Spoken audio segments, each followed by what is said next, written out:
या लकुटी अरु कामरिया पर राजती हूँ पुर को तज डारो। आठों से दिन निधि को सुख नंद की गाय चराए बिसारो। रस खानी का बोइन आखिन सो ब्रज के बन बाग तड़ाग निहारो। कौटिक हो कल धौत की धाम करीन के कुंजन ऊपर वारो। प्यारे बच्चों, प्रस्तुत पद कृष्ण भक्ति शाखा के प्रमुख कवि रसखान जी का है। तो आपको पता चली गया होगा कि आज हम लोग भक्ति के पदों में से रसखान के पदों को पढ़ेंगे। इसमें से मीराबाई के पदों का वर्णन मैंने इससे पहले की वीडियो में किया था, जिसका लिंक आपको आई बटन में और डिस्क्रिप्शन में मिल जाएगा। तो आइए अब हम रसखान के बारे में जानते हैं।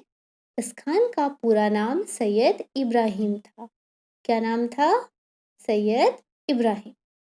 रसखान कृष्ण भक्ति शाखा के एक प्रमुख कवि हैं और इन्होंने अपनी रचनाएं रसखान के नाम से ही करी। इनकी प्रसिद्ध रचनाएं हैं सुजान रसखान और प्रेम वाटिका। कौन सी रचनाएं हैं? सुजान रसखान और प्रेम वाटिका। ये अपनी रचनाओं में कृष्ण के प्रति प्रेम की तन्मयता और भाव विह्वलता के लिए प्रसिद्ध हैं। इन्होंने दोहा, कवित्त और सवैया छंदों का अधिक प्रयोग किया है। रसखान भी मीराबाई की तरह श्री कृष्ण के अनन्य भक्त थे। इनके पदों में कृष्ण के प्रति प्रेम को आप स्पष्ट रूप से देख सकते हैं। आइए पढ़ते हैं। बैन वही उनको गुन गायो, कान वही उन बैन सोसानी। हाथ वही उन गात सरे अरु, पाई वही जो उहु अनुजानी। जान वही उन प्राण के संगो, मान वही जो कर मन मानी। त्यों रस खान वही रस खानु, जो है रस खानी सो है रस खानी। इस पद में रसखान जी ने श्री कृष्ण के प्रति अपनी अनन्य भक्ति और श्रद्धा को स्पष्ट किया है। तो आइए भावार्थ देखते हैं। बैन वही, बैन का अर्थ होता है वाणी। गुण, गुण का अर्थ है गुण। तो बच्चों को बता रहे हैं कि वाणी वही अच्छी है या अच्छी वाणी की यही विशेषता है जो श्री कृष्ण के गुणों को गाए। और कान वही उन बैन सोसानी, और कानों की सार्थकता तभी है जब हम अपने कानों से प्रभु श्री कृष्ण के बैन को सुने, यानी उनके गुणगान को सुने। रसखान जी कहते हैं, हाथ वही उन गात सरे अरु, पाई वही जो उहु अनुजानी। और हाथ वही है या उन्हीं हाथों की सार्थकता है जिनसे हम प्रभु के गुण गाएं, और पाई वही और पैर वही सार्थक हैं जिनसे हम प्रभु श्री कृष्ण के बताई हुई बातों का अनुसरण करें। जान वही उन प्राण के संग, और जान बच्चों यहाँ पे जान का अर्थ जीवन से लिया गया है। और हमारा जीवन तभी सार्थक है जब हम सदैव प्रभु के गुणों को गाते रहें। और मान वही जो करे मन मानी, और मान यानी कि हमारा मन तभी सार्थक है जब हम भगवान कृष्ण की भक्ति में लीन हो जाए और उन्हीं के गुणगानों का बखान करें। त्यों रस खानी वही रस खानी, जो है रस खानी सो है रस खानी।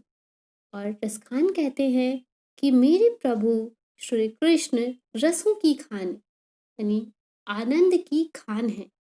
वो कभी भी अपने भक्तों से नाराज नहीं होते और उनसे वो बहुत अधिक प्रेम करते हैं।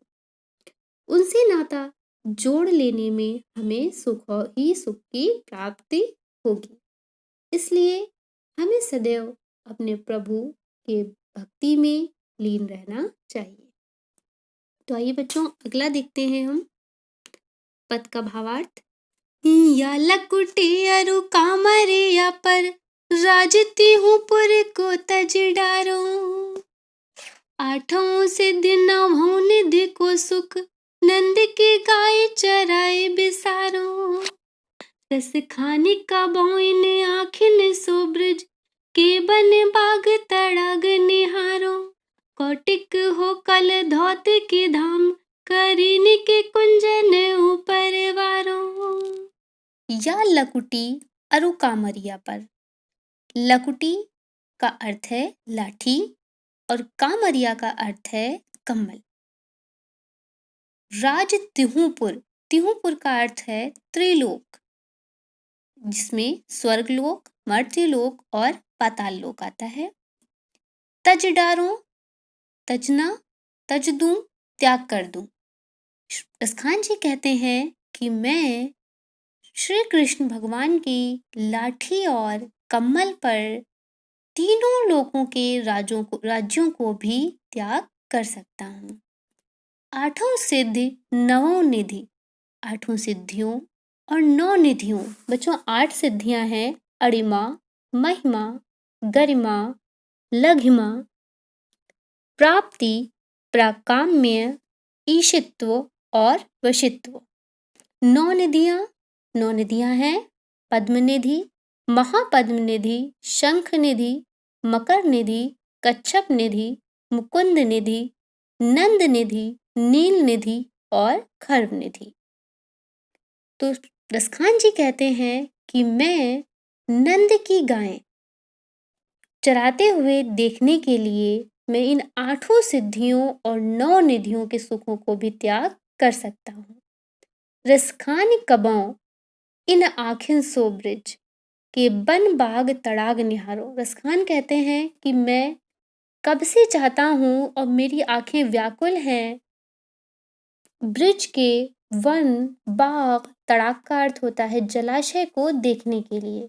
मैं कब अपनी इन आँखों से ब्रिज के वन, बाग, तालाब और जलाशयों को निहारूंगा। कौटिक हो कल धौत के धाम, करील के कुंजन ऊपर वारो। कौटिक का अर्थ है बच्चों करोड़ों। कलधौत, कलधौत का अर्थ होता है सोना। यहाँ पर आपको एक सोने का पर्यायवाची भी मिल गया, कलधौत। और कनक 2 पर्यायवाची आपके हो गए। धाम महलों को या घरों को, करील के कुंजन, करील के कुंजों, करील के कुंज यानी कांटेदार झाड़ियों ऊपर वारना, निछावर कर देना। रसखान कहते हैं कि मैं करोड़ों सोने के महलों को ब्रिज की कांटेदार झाड़ियों के ऊपर भी निछावर कर सकता हूँ। यानी रसखान का कहने का तात्पर्य ये है, भावार्थ ये है कि मैं श्री कृष्ण भगवान की लाठी और कमल पर तीनों लोकों के राज्यों को तज दूं, त्याग कर दूं और मैं 8 सिद्धियों 9 निधियों की सुखों को नंद की गायों को चराते हुए देखने पर निछावर कर सकता हूँ और मैं करोड़ों सोने के महलों के सुखों को भी ब्रिज की कांटेदार झाड़ियों पर निछावर कर दूं। मेरी आंखें कब से ब्रिज के बनबाग और जलाशयों को निहारने के लिए तरस रही हैं। तो बच्चों ये थे रसखान के भक्ति के पद। आप भी इन पदों को पढ़िए और उसका भावार्थ समझिए। बच्चों भावार्थ को समझकर लिखना बहुत ज़रूरी है और इसका संदर्भ मैंने आपको अपनी पहली वीडियो में भी बताया था। इसमें आप संदर्भ लिखने में केवल कवि या रचयिता का नाम ही बदला जाएगा, उसकी मीरा की जगह रसखान लिखेंगे। तो आप लोग इसको पढ़िए और समझिए। धन्यवाद।